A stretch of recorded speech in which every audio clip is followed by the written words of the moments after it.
protect her warning system, but give her the tools to deal with the feeling she's warning you about in the first place.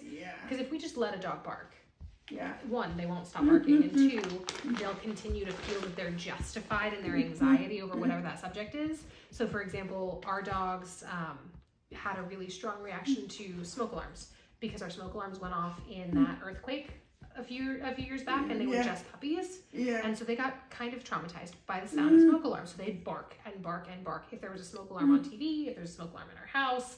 It was really stressful for them, and if we just let it go, they would have continued to stress themselves every time it happened, to the place where calming down took hours and hours, and you need sedatives and that kind of thing.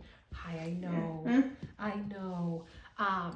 But what we did was good speak, and then sent them to place, and then sat with them with special treats that they got until we could turn the alarms off, right? And we tried to keep those exercises as short as possible when it actually happened, when a smoke alarm actually went off. But then we also started playing the sound of a smoke alarm at a really low volume on our cell phones, and training with them through it. So good speak when they'd start to bark, and then training them for 5 or 10 seconds at a time while the alarms were still on, and doing that 4 or 5 times in a row.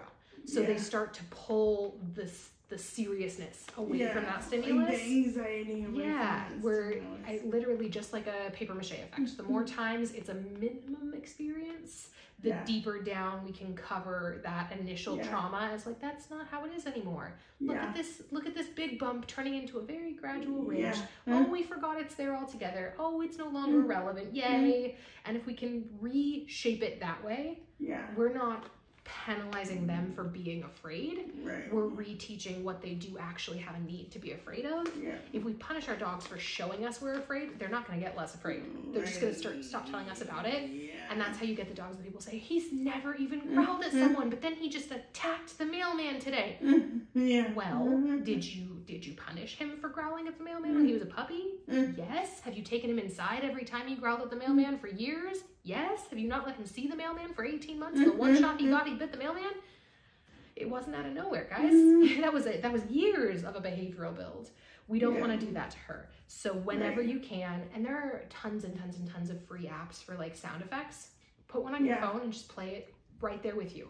Play a weird sound while she's in a seek.